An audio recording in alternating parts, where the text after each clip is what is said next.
বহিষ্কৃতদের জন্য দুয়ার খুলছেন তারেক রহমান, তবে শর্ত একটাই, সরতে হবে ভোটের মাঠ থেকে।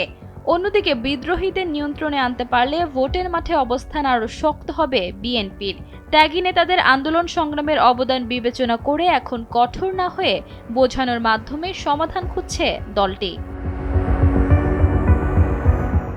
বিএনপির হাইকমান্ডের মূল লক্ষ্য হলো যেকোনো মূল্যে ধানের শীষ ও জোটের প্রার্থীদের বিজয় নিশ্চিত করা।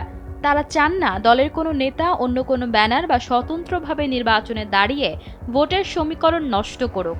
এই লক্ষ্যে তারেক রহমান নিজেই উদ্যোগী হয়ে বিদ্রোহী ও বহিষ্কৃত নেতাদের সাথে সরাসরি যোগাযোগ শুরু করেছেন। যেসব আসন সমঝোতার ভিত্তিতে জোট শরিকদের ছেড়ে দেওয়া হয়েছে, সেখানে থাকা বিএনপির স্বতন্ত্র প্রার্থীদের নির্বাচন থেকে সরে গিয়ে জোট প্রার্থীদের পক্ষে কাজ করার নির্দেশনা দেওয়া হচ্ছে। এরই অংশ হিসেবে তারেক রহমান ইতিমধ্যে একাধিক স্বতন্ত্র প্রার্থীর সঙ্গে সরাসরি কথা বলেছেন। তিনি তাদের দলীয় সিদ্ধান্ত মানতে আহ্বান জানাচ্ছেন।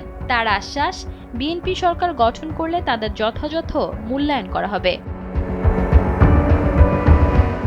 যারা দলীয় সিদ্ধান্ত অমান্য করায় বহিষ্কৃত হয়েছেন, তারা যদি ২০ জানুয়ারির মধ্যে প্রার্থিতা প্রত্যাহার করে জোটের পক্ষে কাজ করেন, তবে তাদের ওপর থেকে দ্রুত বহিষ্কারাদেশ তুলে নেওয়ার প্রতিশ্রুতি দিচ্ছেন তারেক রহমান।